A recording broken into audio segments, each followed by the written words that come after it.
is going to be -6, right, because it's grouped, and there's no straggler number. So if there's no straggler number, there's nothing affecting the y, nothing to add over to the y.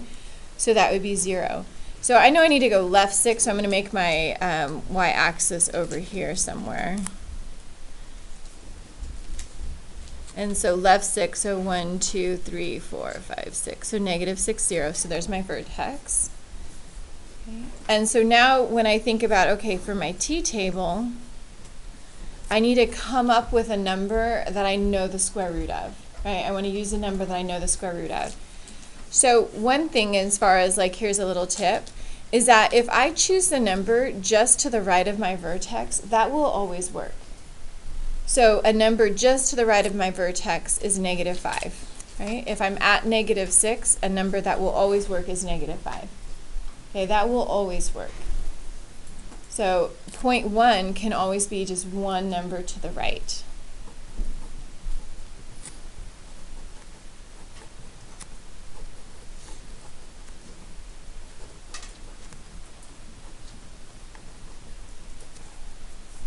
Oops.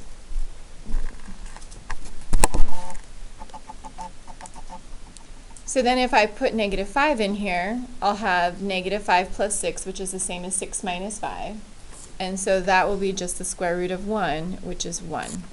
So -5 plus 6 is 1, square root of 1 is 1. So when I plot that point, -5, 1. Okay. And then Haley gave us the other one already. So Haley told us that -2 also works. Okay.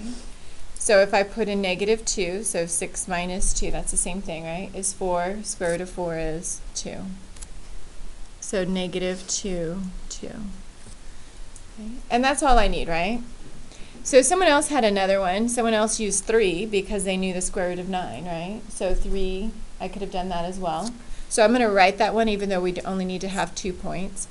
So if I chose 3, the square root of 9 is 3, so I could have also done over 3 up 3.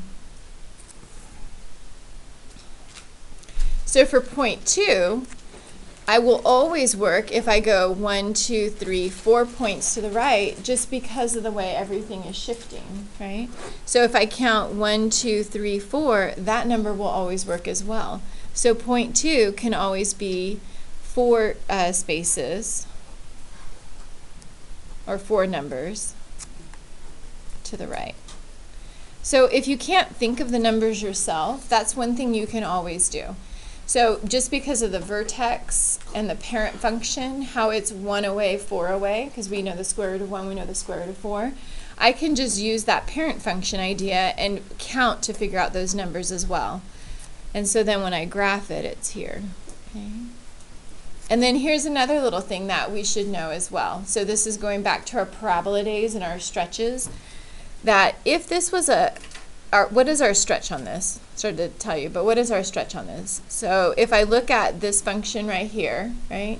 So Madison, what's my stretch on this graph? No? Okay, so let's go back a page. Okay.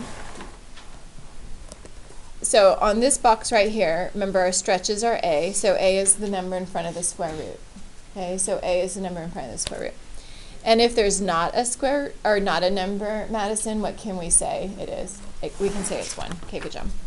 So if I look back to this problem here, so what is my stretch on this problem?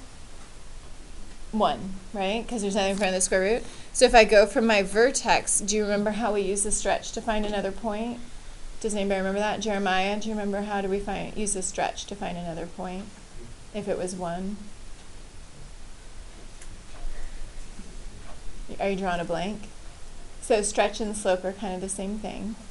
So going back to our parabola days. Do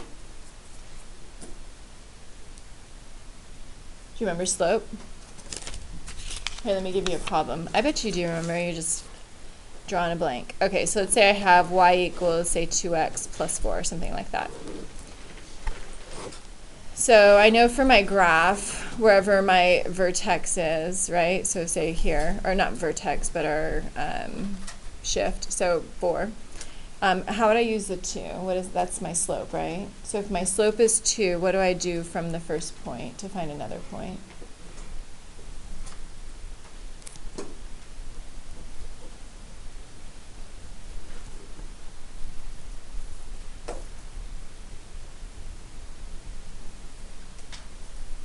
Do you remember rise over run or change in y over change in x? Do you remember hearing those things? Mm-hmm. So if this is rise over run, so what does that mean for the 2? Do I go up, down, left, or right?